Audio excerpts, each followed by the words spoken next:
ultimately, as you take the responsibility, you mend it before it goes back out in the world. And whether or not you're trying to resell it, like Sam was saying, whether or not you're sending it to Golden Goose or taking it to the cobbler down the street that may be a little bit more reasonable, making sure that you say, I see the benefit in helping others. The Intentional Wardrobe Movement, TIWM, stands for T, take back your style.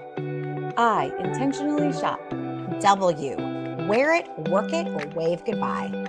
And M, matter. And you can check out more details in our description. Hi, welcome back. Today we're going to talk about, where does personal responsibility end for a purchased product? Right now we purchase a product, and that's pretty much where our personal accountability ends. Maybe we consider if it was produced with sustainable materials in mind or through ethical contracts with workers. Maybe we don't. Maybe we fix it before we discard it. Maybe we don't care. We might recirculate the item. We might not. The slow fashion movement has pushed for change with corporations that are directly profiting from consumerism. But we want the fashion industry to be held accountable for mountains of fast fashion items sitting on the shores of Ghana and the like. But we aren't necessarily placing the same kind of pressure on the individual who does the consuming. Right. Should there be more social responsibility placed on the person actually pressing the purchase button? And Sam, where should we draw the line? Today, we're going to discuss, why is the role of consumer currently set up to be devoid of social responsibility after we buy an item? Should the buyer bear the responsibility of fixing an item before we discard it? Why don't we consider the cost of mending before letting go as part of our personal responsibility? And then we're going to discuss how to change our current mindset. So I do want to start with a tiny story here. And really, let me take you back. Pull up a blanket and some coffee. No, this really came from Sam and I were chatting about what to discuss. And I said, ooh, I have a good one, because I have a personal story that goes along with this. It all begins with a pair of Golden Goose sneakers that I wore beautifully and diligently almost every day through the pandemic. I know some of you probably have a story just like this, but what happened the other day was, I was about to leave to go to work, and I put on this pair of Golden Goose, and I was like, okay, I really just have like 1 or 2 more weeks of wear in me. I sort of was eyeballing the Gucci sneaker. I really wanted to move into that one. So I was going to let this Golden Goose go. But I was like, oh gosh, I want to wear blue. And they were blue. So I put them on. As I'm getting ready, I'm walking at the door. It tears. Like the actual piece of the shoe comes off of the sole of the shoe. So here I am. Oh my gosh, I was going to consign those, like, oh God, now they're ripped, whatever. I put them to the side. I change shoes. I get back, and it is now personal responsibility time. I know that I don't want to hold on to these shoes, and I was going to consign them. So I say to myself, okay, what do I do with these Golden Goose?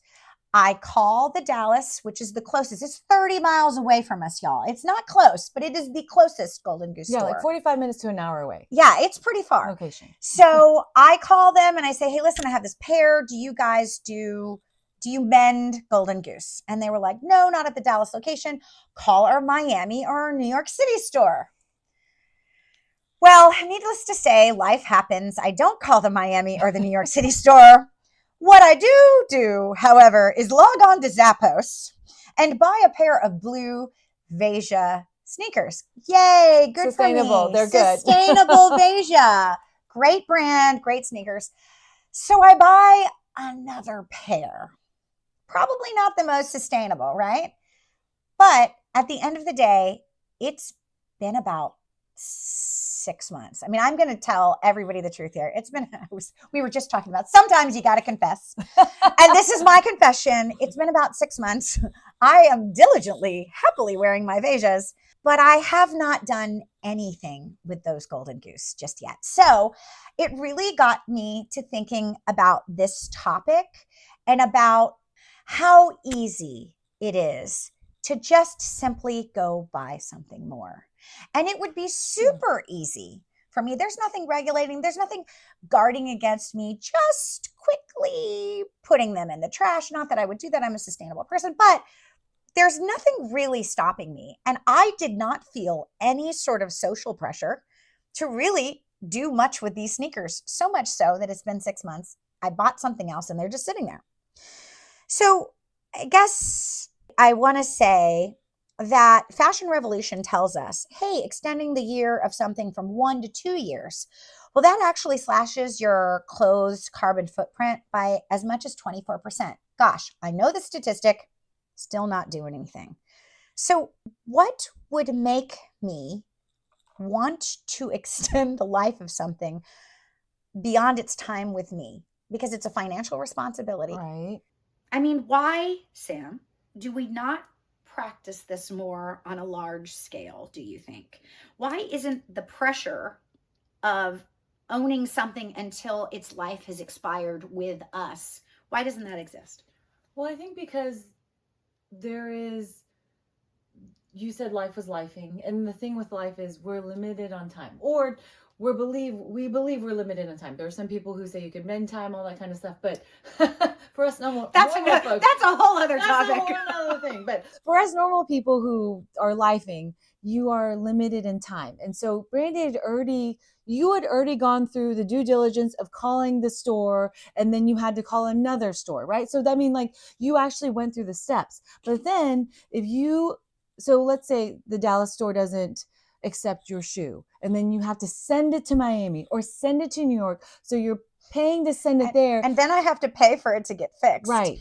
Of a pair of shoes that I was ready to let go of and move on from. Yeah, I mean, and so that's like one thing. You could have tried to go to the cobbler, but I know that you said like certain, like the real certain things, it needs to be repaired within. It has to be repaired within. Yeah. And you should always go to the source. These are really important tips when you are extending the life of something that you are no longer using.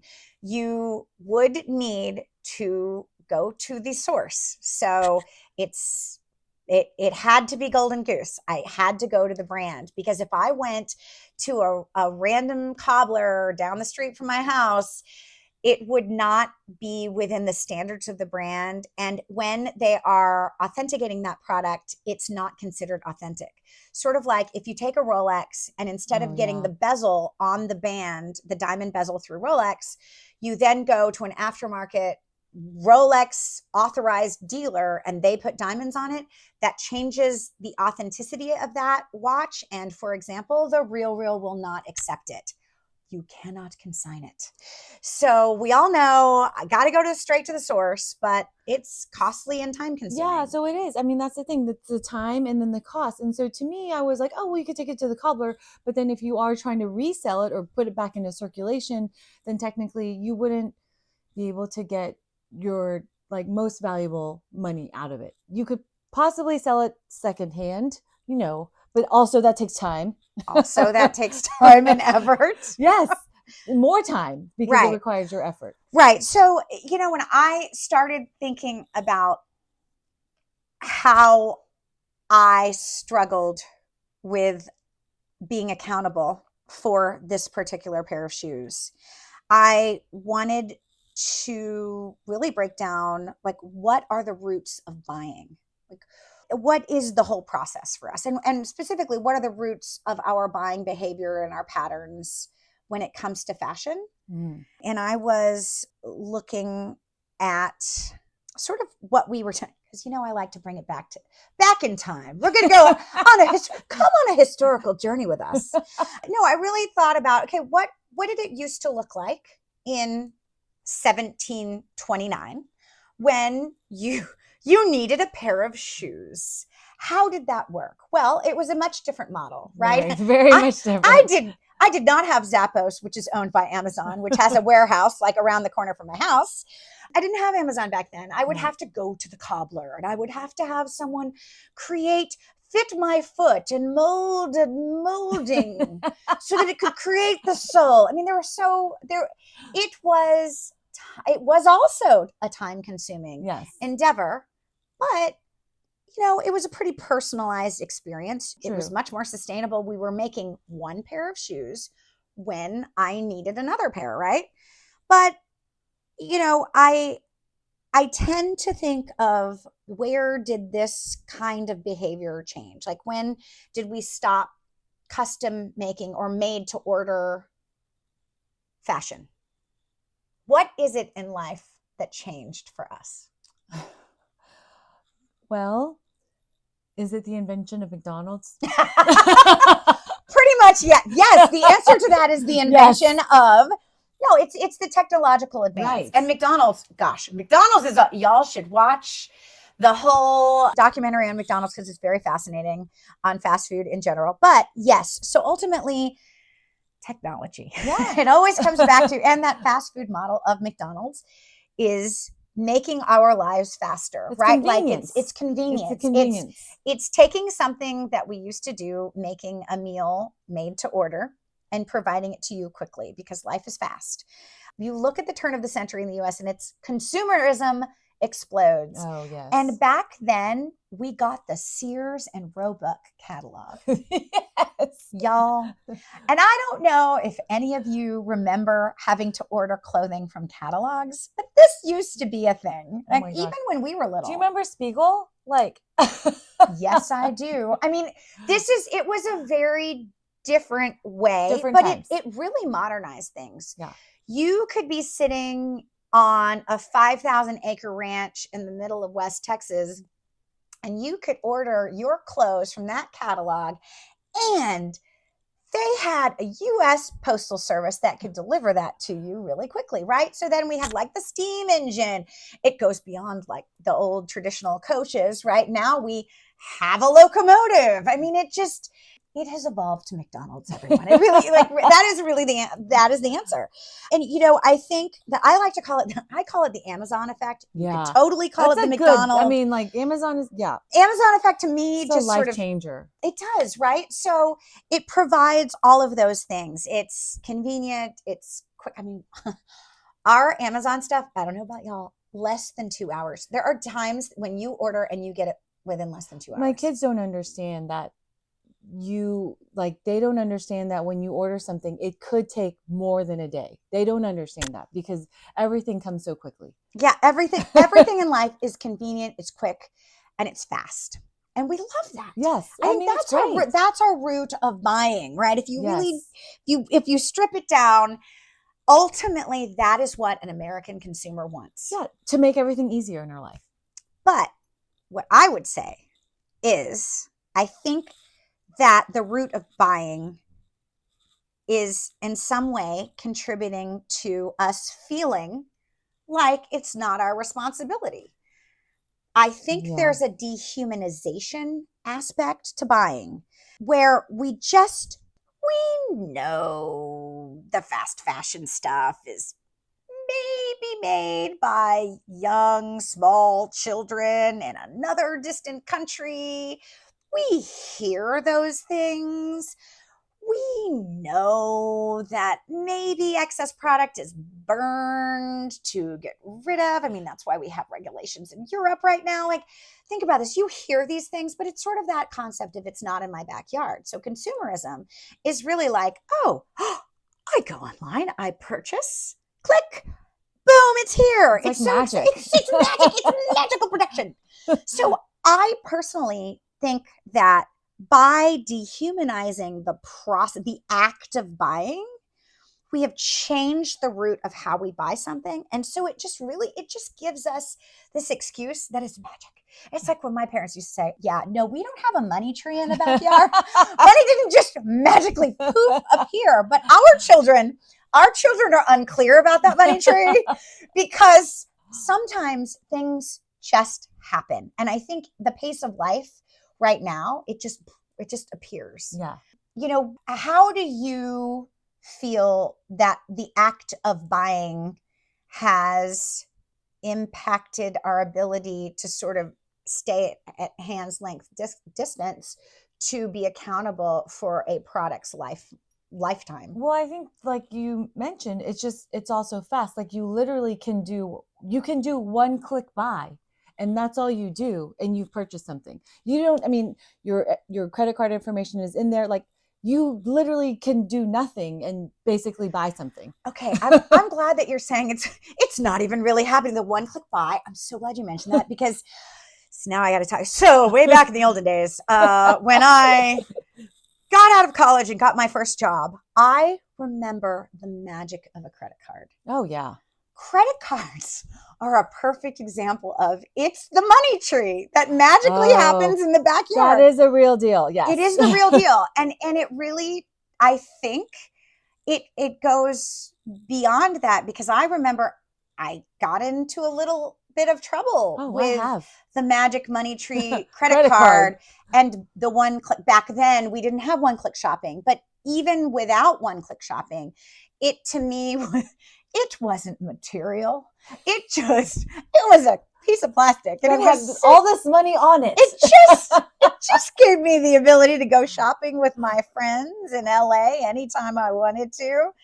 Yes, Dana and Lindsay, I'm looking at both of you. We had some great times. Thank you, Beverly Center. Yeah, I really think that it has become something that has sort of, just like everything else in life, and it's easy for us to separate ourselves. Yeah. So that when something arrives on your doorstep and you open it up and you unbox it and you open it up, what is that initial feeling? Do you feel responsible for what you did? Do you know how much money it really cost you? Do you know what impact it made on your life? Right. And so, I mean, it's your point of the credit card is really brought up, because like you're not counting dollar bills and coins anymore. Mm-hmm. It's just like one swipe or the 1-click. Mm-hmm. And then now, if we actually like stop and pause and think about it, there are so many hands that have touched like something that's sent from Amazon. Because number one, like the person at Amazon is boxing it up and it goes to the postal service, it goes to your house, but then whoever's making it, like, so there's so many hands, so many levels. It really does affect a lot of people. But I think it's so easy for us to do that 1-click that you don't even consider those things. Yeah. So I do think, I definitely noticed the difference between when I moved from cash transactions to credit. Yes. And I think that this whole wave, I remember the first Christmas that I purchased things online. By the way, nothing came in time. Nothing. That was the first internet Christmas. I have it clearly in my mind. And now, I remember not having a mobile phone in which to just go too. Amazon Prime, boom. So I think it's all just this technological progression, and it's easy to not have the accountability. Yes. So, and I think I'm going to boil it all down to the roots of how we buy things. And any other reasons why you think it's really become so easy for us to let the responsibility aspect of buying go? Well, I think, like, to take a step back from that, you don't even think about the responsibility. You just think about the buying, and that's where it ends. Like, that's the problem, because there's no responsibility. There is if you're thinking about like the budget and everything, but honestly, it's so easy to buy now. Easy, and to ignore the budget. And this is one of the reasons why we certainly see so many people scrambling at the end, and just having worked in luxury resale, scrambling at the end of the month. I would have people say to me like, oh, I had a little bit too much wine last night while I was taking my bubble bath, and I bought all these things, and now my credit card bill is due. I need to offload all these. I need to resell these things and reinvest. I don't know why I bought them. So it isn't until you're sort of physically faced with the dollars or the lack of dollars in the checking account that you are held accountable. So there's like a delay, there's a lag. Yeah, that's agreed. And it brings us some small, if you really think about buying, it brings you like this dopamine rush. Well, yeah, because a lot of times it's done on your phone, Mm-hmm. which is a whole nother thing. Yeah. Between like putting both kids to bed, you're like walking between, and you're like, oh, well, I needed that. Boop. And then it's done. It goes away. And then you put him to bed. And then you go in and you look at your receipt. And you're like, oh, I totally needed that Brandon Maxwell shirt. Oh, Brandon, I love it. I love Brandon Maxwell. Yes. Okay. You know, I just finished Project Runway season 17 on Netflix. Anyway, it is almost, and it's something you can sort of go back to, like, oh, look at that receipt. Like, I got that. Oh, it's coming. Yeah. It's a weird rush of emotions. I just feel like it's just too easy now. And I have done things a little differently because we do get things from Amazon. And so now instead of adding to cart and purchasing right away, I just add them to cart. And eventually in a couple of days, I look at my cart and I'm like, do I still really need this? Certain things like for the kids. Sometimes shop with intent. Everyone. That's right. That's our eye. The intentional wardrobe movement. Yeah. But it makes a difference because it was so easy, literally. It's so easy and it's so gratifying. And it's so fast. And it's so dehumanized because I don't even have any idea about what went on behind the scenes for any of that.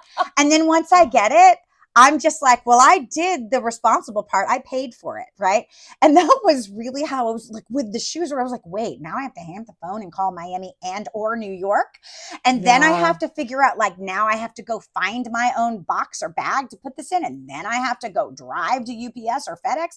Then I have to pay for it to go back in there. And then I have to wait and see how much Golden Goose is going to charge me for this. Oh, yeah. That was where I was like, that seems, that's exactly. not fun. That does not give me a dopamine boost, everybody. And that's the thing. Like, so you're talking about Golden Goose, which are like an investment type purchase. So imagine if you're thinking about a piece of clothing that was like bought for $5.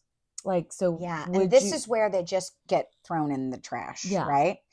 So, okay. I think in terms of our second question, look, we admit a lot of us, including myself, we currently act in this way, right? And I'm sitting here admitting that I feel super remorseful. I'm going to dig up those shoes this weekend, I promise everybody.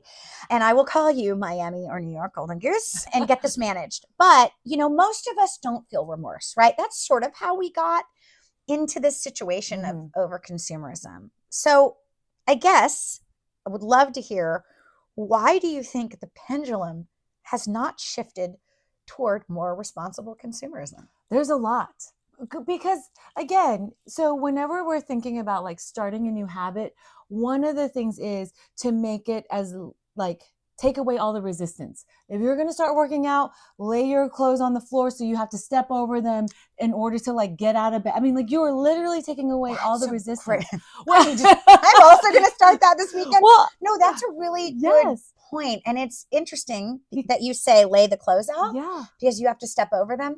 I noticed that my younger son last night took the book and put it outside of his door in the hallway so he would step on it. So that's really interesting. Like he needed it for school. Yeah. So it was, I don't know why he didn't walk downstairs and put it in his backpack, which is what mommy suggested. But sometimes it is, he took the path of least resistance. Which is really, it's interesting that you talk about that. So the shopping thing, like they made it so easy. It's like a river flowing downstream. And so I think it's been so hard because it would be like a salmon swimming upstream. You're swimming against everything else. So I feel like in order for us to really change things, you really have to be intentional about it. And there are some examples of people who've done a good job of that. It's just in our society right now, it's so easy to just click buy, it's done, it's at your house. It is. And I am not only a champion of sustainable fashion. No, and I didn't just spend a whole bunch of time at the Real. I also have my educational background in economics and London School of Economics, Jeremy Bentham. So particularly modern economic capitalism. So I sort of turned to Adam Smith because I'm looking at him and I'm like, Adam Smith, you are saying that our roots, they're motivated by a force and it's an individual actions of buying and consumerism, they layer on top of each other, and that the individual need will eventually create societal behavior. And at the end of the day, everybody's individual act of buying will champion for the good of us all. Like, that's really what Adam Smith is trying to say with this concept of an invisible hand, that ultimately that hand is going to come by and it's going to nudge me to get these golden goose fixed, get them back, pay for it, be responsible, and then send them back out into the world so that somebody else could love them and wear them. But, I question what happened to the invisible hand in my case.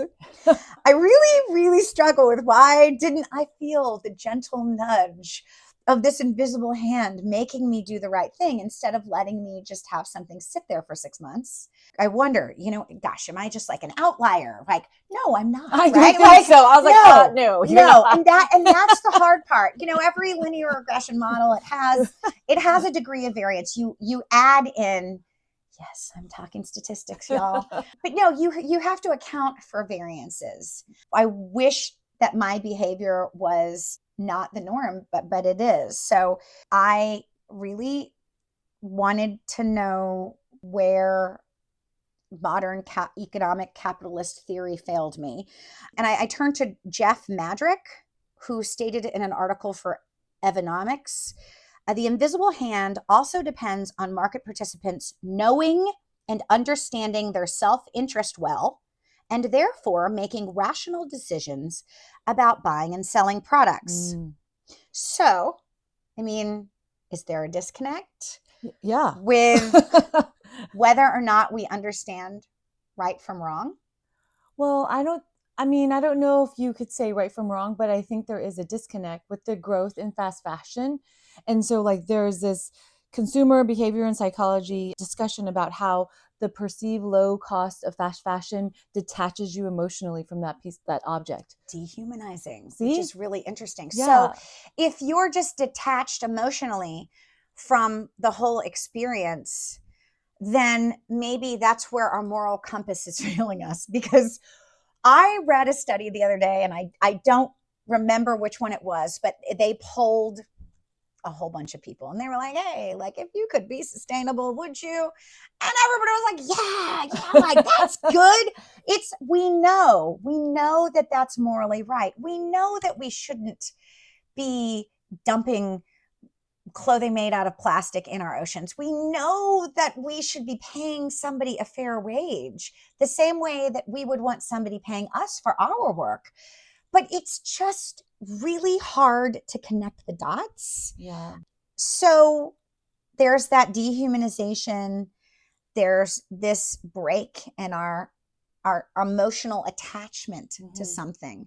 Do you know when that, other than with the advent of technology, but do you know sort of when you think that started with our world? And do you have any ideas about how we could maybe connect the dots on that between our moral compass and our actions? That's a really hard one, because I feel like I do know when it got disconnected. It was when there was technology and we were able to mass produce so many things. But then how to reconnect the dots? I feel like we're trying. We are. Like what where each individual counts. Like everyone is important. So like this invisible hand that Adam Smith was talking about, if all of us make a little bit of a difference, it could maybe swing the pendulum back the other way. Right, because what's really important in understanding that concept is that individual actions, ultimately, even though you're acting as an individual, ultimately you create something that's community-based. It's a collective. Yeah. Right. And so there's this concept of collective wholeness, which we've also, I would argue, separated ourselves from. There's been such, especially having gone through the pandemic. Yes. I think there's been a big disconnect in terms of how we connect with others and our community post having to rely on our bubble and our own independent selves through all of this, because we were acting in a way that was isolated and independent, because we were trying to care for others in our community. So it really is an interesting question. How do we pull ourselves, how do we rise up out of that thought process to believe, no, actually, when we do things that are thoughtful for the group as a whole, instead of isolating ourselves to be good for others, let's make collective decisions. Like, let's make good, independent decisions to really move that wave of societal norms. Well, yeah, because if you think about it, like this whole butterfly effect, I do something, it affects you, it affects someone else. Like it, as we were talking about, all the hands that are touched with like just one Amazon item, it's the same thing when you do one action. You could smile at someone, that could make their day, that could change like their whole attitude at work, so many things. So I do feel like these small little acts do change, but it's almost hard to see that sometimes when you're one person thinking, can I really make a difference? But you can. You can, absolutely. So that sort of brings me to this next one, which is, we found ourselves in this quandary where we really like convenience. We really like technology. We like how things are structured. We like the environment. We like people, right? Like people who make our clothes and our stuff. But how do we move the needle on that? The first thing that I came up with was, we have to admit that this is something greater than just a corporate problem. I think it's been really easy for the slow fashion movement to say, oh, big bad fashion corporations, Right. You are doing bad things. Right. And you need to change that. You need to change what you're doing. You need to care about others. And then I'm just going to shame you while I go off into my happy little world, and I'm going to be a champion. So I think it's really saying, you know what, it's greater than that. Like, we're not going to move the needle, Right, unless we also say, hey, we'd like you to do those things, but in conjunction, we could also do some things. Yeah, it's like both parties doing something. They're doing their part. We have to do our part. That's only fair. Absolutely. So I think just sort of like standing up, admitting that this is the case, and maybe even broadening our scope of what the slow fashion movement does. I mean, that's one of the reasons why when Sam and I were coming up with, what are we going to call this? Because we are really looking to make change out there and looking to make individual change on a person to person level, because we're really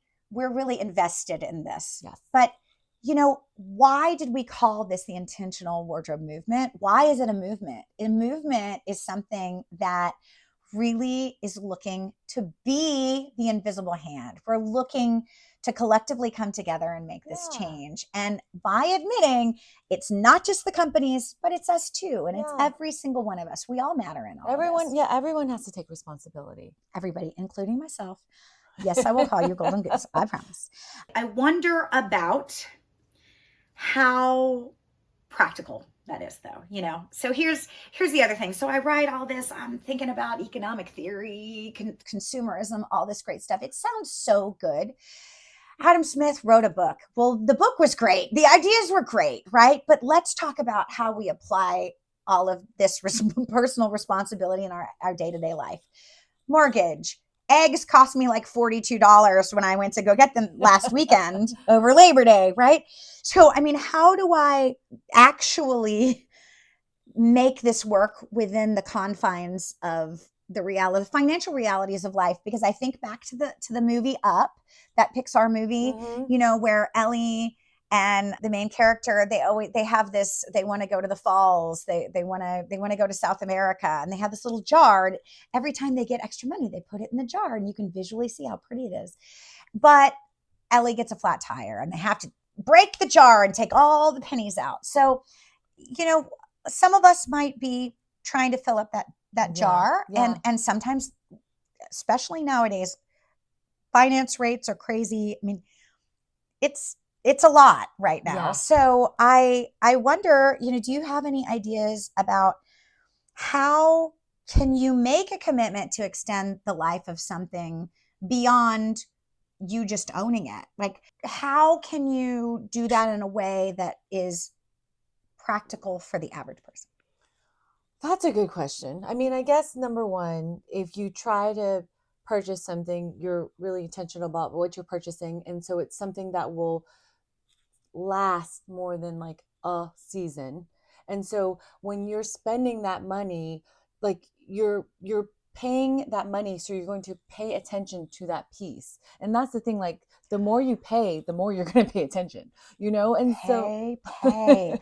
I like this. Paying is a yeah, really interesting word to latch onto here, because you're right. When you pay, then you are going to really try and understand the value. yeah, like And it doesn't have to be $5,000. no. It can be $50. Yeah. But you're valuing, it's when you're assigning value to the Mhm. payment, because I think that's what happens. The fast fashion, it's like $5 for 12 things.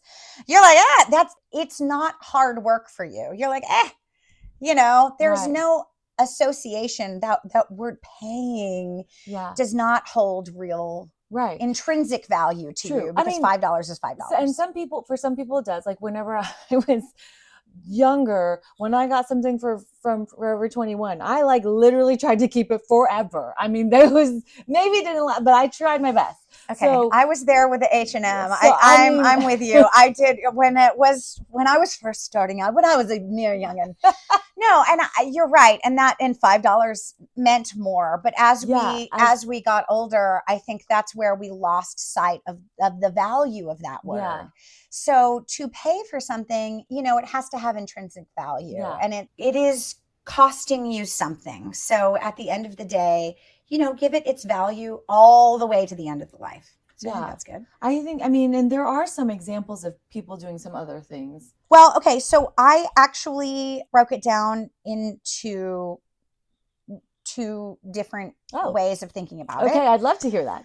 So, I want to actively acknowledge that it's beneficial. Yes. Right? Because I think for me, a lot of times that's like actively acknowledging that something's worth is that you have paid for it. You have labored in some way to get this money to pay for an item. So understanding that, it's the benefit of it too.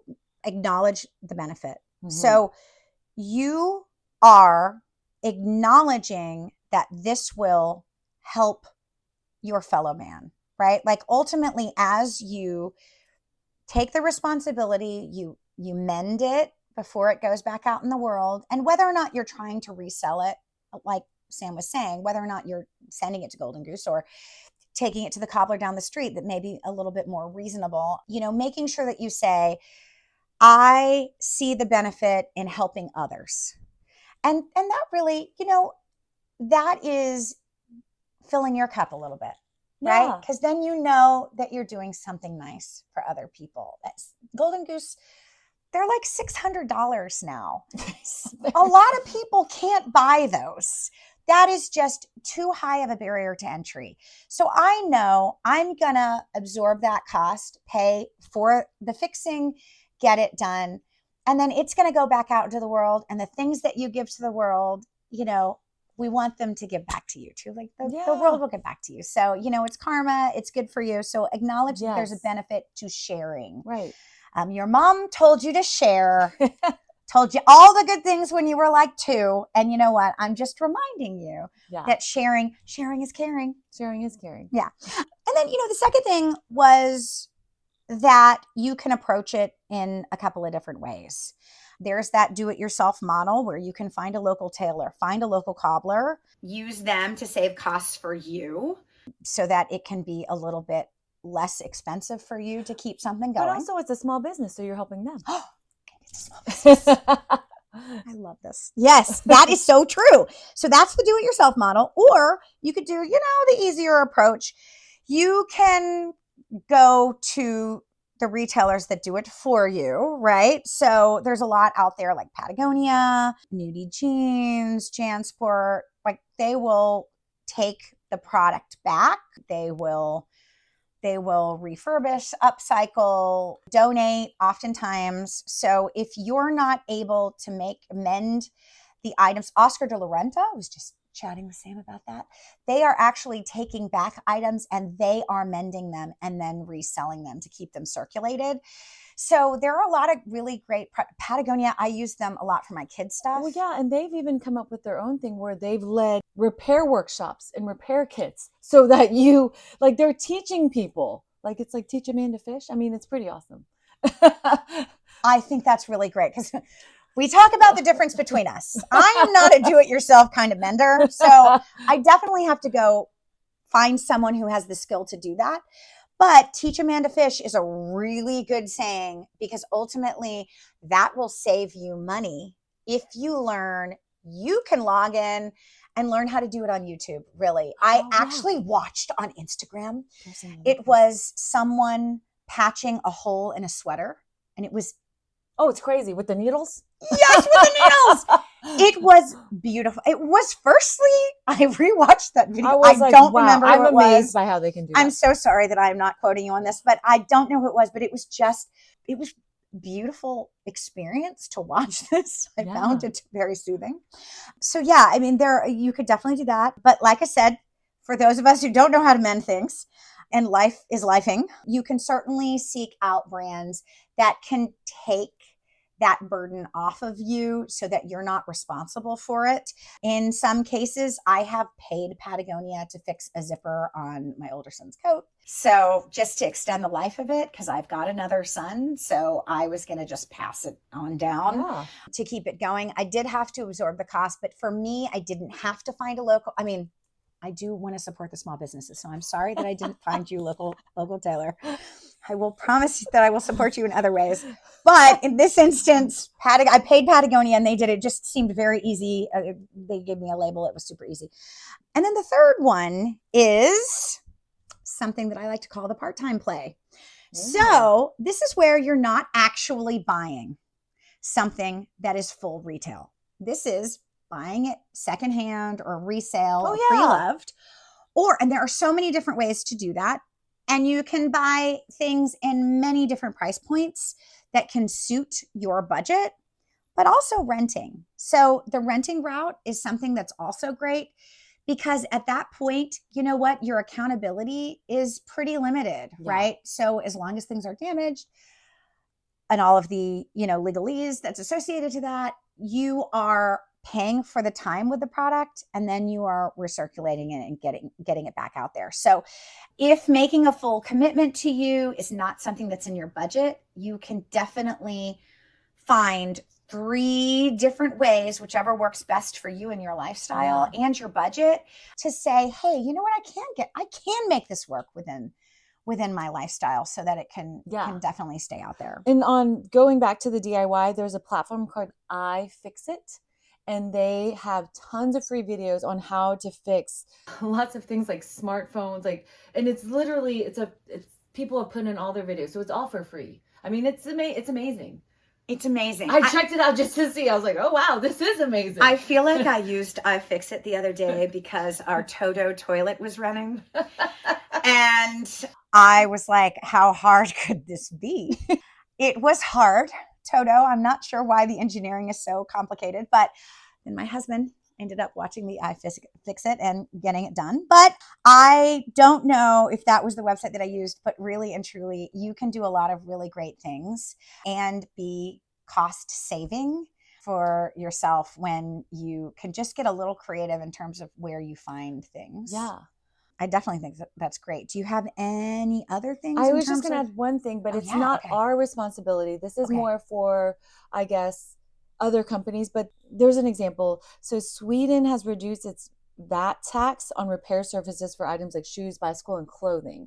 So it's interesting that they have done that. And then that policy to reduce the VAT tax saw an increase in repairs and reduction in waste. Okay. A, that's brilliant. Yeah, B, that leads me into my next Oh, yay. item. So what you're talking about is regulation. So regulation Okay, this is a whole thing. This is a thing. You know, we promised that we would talk about the taboos.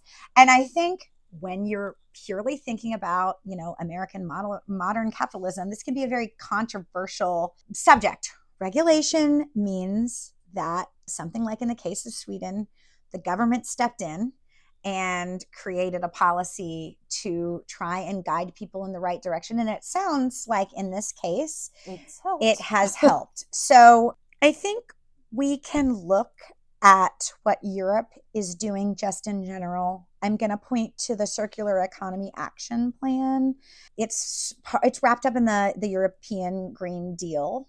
And currently in Europe, and we see a lot of companies having to make some pretty dramatic changes based upon this regulation, but the regulations are including a ban on greenwashing, garment destruction, deforestation, and other harmful practices in order to nudge that invisible hand just a little bit. It's not invisible, right? So ultimately what we're saying with the case of Europe and the regulations is, hey, we couldn't self-regulate. The invisible hand didn't really get it going. So we need a little help, a little nudge. But, you know, ultimately the fashion industry, it's number 3. We're behind the fossil fuels industry, and we're behind agriculture. So if you think about the pesticides and the things that are used and the water and the ground use for agriculture, I mean, fashion as number 3 in terms of industry polluting, you know, we might need a little help here. So I don't know. What do you believe that the U.S. should be creating mandates and writing legislation to create regulation for? My first question is the corporation, and second for the individual. Like a seatbelt, that's an individual regulation that has created change. And we were around when the seatbelt didn't exist. Right. So that was very controversial. So, that's a hard one. It's a hard one. I was going to say that maybe what the government could do is they could offer incentives or bonuses for some of these companies who are like certified, like the GOT certified and things like that. I mean, so there's positive incentive versus more regulation. And I only think about that because of my children's schooling and how my son seems to do well. He does much better with positive reinforcement versus negative reinforcement. So when you think of when you said regulation, automatically I was like, ooh, negative connotation. Negative connotation. Well, and I think that your feeling when I say those words, it is contradictory to sort of some of those founding modern capitalist principles that we see here in the US. You know, that's what makes this country amazing, is that you can come here and you can be anybody, and through hard work, determination, and really you can move the needle. You can create your own wealth. You can do so many things. And so there is this concept of the American dream and the American liberty and the right to choose how we buy and what we buy, and that people who want to support slow fashion will do it on their own. And eventually we've started the slow fashion movement. So eventually we're getting there. It's a little slow moving, but it's coming. Yeah. So, you know, I don't think that you're opposite of a lot of others who feel like that does create some cringiness. Well, but then so, you know, when our government raised taxes on cigarettes, did that affect how many people bought cigarettes? Like, I don't know the answer, but I'm just wondering. Well, I don't know, because I'm glad that you brought, that's a great example. Right. The reverse. I do know that I lived in New York City in a time when it was not outlawed and everyone smoked everywhere.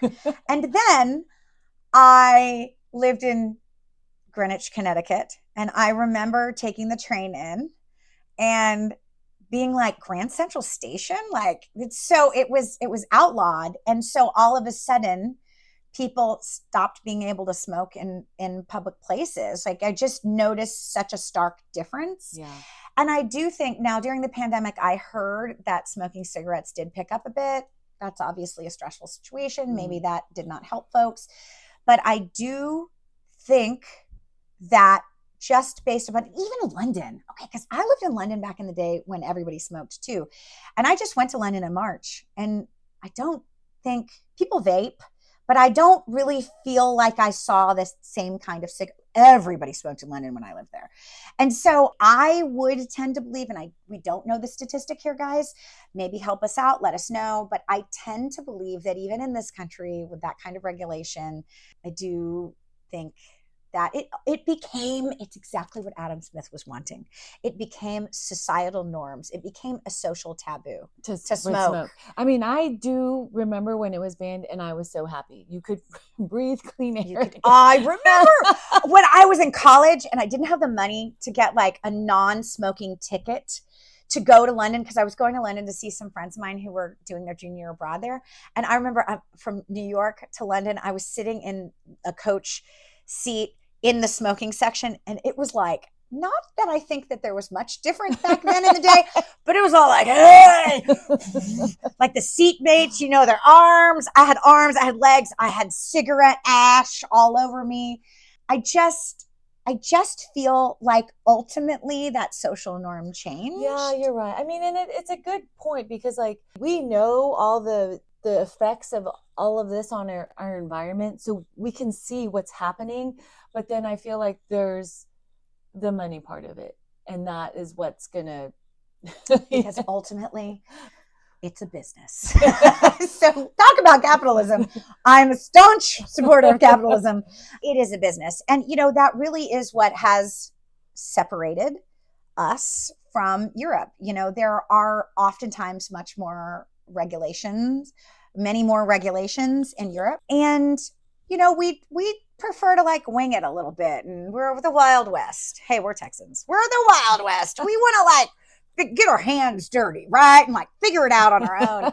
I think we have named some things that we haven't been able to figure out on our own. I remember standing in the seat next to my dad as a young child, because we had those one long bars of car seats in the front. Do you remember when the front seat of an old car used to be just like one long thing? And I remember standing there, and my dad would just sort of hold me up, like those are my legs, and I'd just stand there in the middle of this car. And then as car accidents happened, I remember the whole law coming into place for seatbelts. It was a big deal. And you know what? They do save lives. They do save lives. So, because I used to sit in the back of my mom's station wagon, like the back of it facing the other car. Yeah, you did. There were no seatbelts. I remember when I could ride a bike, I remember asking my husband, do I have to wear a helmet? Oh my gosh. When I rode a bike, I mean, honestly, the skiing helmet thing, thumbs up, because when I learned to ski 1,000 years ago, we didn't have helmets. Oh my gosh, everybody. Snowboarding, my head hit the it was so dangerous. But I do remember specifically turning to my husband and being like, do I have to wear, it's 1,000 degrees outside. Do I have to put a helmet on? And then I was like, oh no, I need like a bill, because I don't want to damage the skin with the sun. I really turned to my husband, and he was like, no, the kids have to wear a helmet. Like, we have to set a good example. And I was like, oh, right. Yes. So, here's the thing. The government did not tell me that I had to wear that helmet to ride the bike. But as a parent, I just was like, all right, I was guilted into it a little bit. I do wear it. I'm wearing it, everybody, because it was the weird societal norm of a mom not wearing a helmet. Like, that sounds crazy, doesn't it? So, I am willing to just raise my hand and say it might be time to have some corporate regulation. I know it's controversial, not extensive. I do like the positive, like the incentivizing tax breaks, whatever, which is gonna upset some folks. I get it. We all have our own belief on taxes, but I do feel like it's, I'd love to see there be some incentives to make clothing products and accessories and shoes in this country. If we could find a way to help some of these more sustainable companies, I have to tell you, I saw such a sad post, and it was talking about why are so many sustainable clothing brands. Mara Hoffman. I know. Did you see that? That was so sad. I mean, I had tears. Like I was shocked, because that is a brand that I have extensive experience with while working in luxury resale.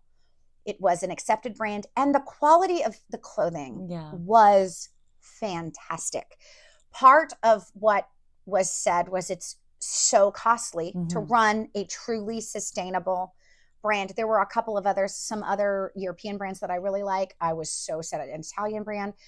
And so maybe if we can consider positive legislation that could help some of these companies out, business loans or tax breaks for ethical production in the US, or there are ways. They did that huge tax break for people who were purchasing the car. Oh, I've always had one of those. We have had electric cars from 100 years ago. Now, I don't know, I heard that this was a new thing, but then I got confused because I don't think we've ever not bought an electric car with a tax break. It's always been $7,000. Is it more than $7,000? I don't know. It was something that was very interesting to my husband to look into it. Okay, well, we've always bought Teslas. I drive an i4, 100% electric BMW. My husband has always driven a Tesla. Okay, we do have an F-250, but it's a diesel. We just got on the list. We just got our offer for our Cybertruck. We do drive a Model S. We've always had a tax break. We even had a tax break when we got his Model X, the first year it was out. We got a tax break for setting up the charging station, because having two electric cars, you have to have a little bit. We had to have two separate juices, because I'm a BMW person and he's a Tesla person. All electric cars are good, no matter what it is. And then I think we did receive it was like $700 to add the extra plug. Okay. But we got $250 it may have been back. an additional, besides the tax, an additional money off the car. It was like very significant. Go buy your electric vehicle. They're great. Yeah. So, that's a great example of regulations where you're helping people see the light a little bit more. You're incentivizing them. You are incentivizing them. Yes. So I think when you can come up with some of these positive things to say, hey, you are OEKO-TEX certified or B Corp certified, there's some muddy water in that too. I can say we want to talk about taboos as well. And I know some folks are saying, there's 50 certifications that have popped up lately. How do you cherry pick which ones are really doing the most benefit? Confusing. It can be very confusing. It is interesting because that's where that greenwashing is illegal as part of this European. I'm definitely not for that, because I think that's going to be how do you enforce that? It's unclear. That was the thing. How do you enforce that? And even with some of these certifications, you do wonder how thorough, and there are a lot popping up out there. What do they really mean? Yeah, exactly. Right. What qualifies them for the certification, etc. Yeah. So, obviously that's something that would have to be analyzed. But yeah, if you choose to be part of something like a Chloe as a B certified company, what could that give you for selling your products here in the US? Oh, that's great. Yeah. All right, let's go to our call to action. Okay, so this week, consider this. Before purchasing something, pause to consider how much you would actually wear it and if you would reinvest to repair it before purchasing. And that is really the first part of making that commitment to really owning the life cycle of a product. Life cycle. It's a life cycle. Lion King. I think, sorry, I'm a mom. But yeah, I think that's a really great start for everybody here. And then again, if you need a couple of different ways that match your budget to be able to really take ownership of that, consider that before you purchase. Mm-hmm. How should I buy this retail? Should I buy it resale? Should I just rent it? And then from that, would I be able to send it? Do I need to buy specifically for a company that can help me extend the life of this? Or maybe I can absorb the cost of mending and repairing it on my own. Right. Thank you. Yay, thanks. Cheers to a conscious closet. Bye.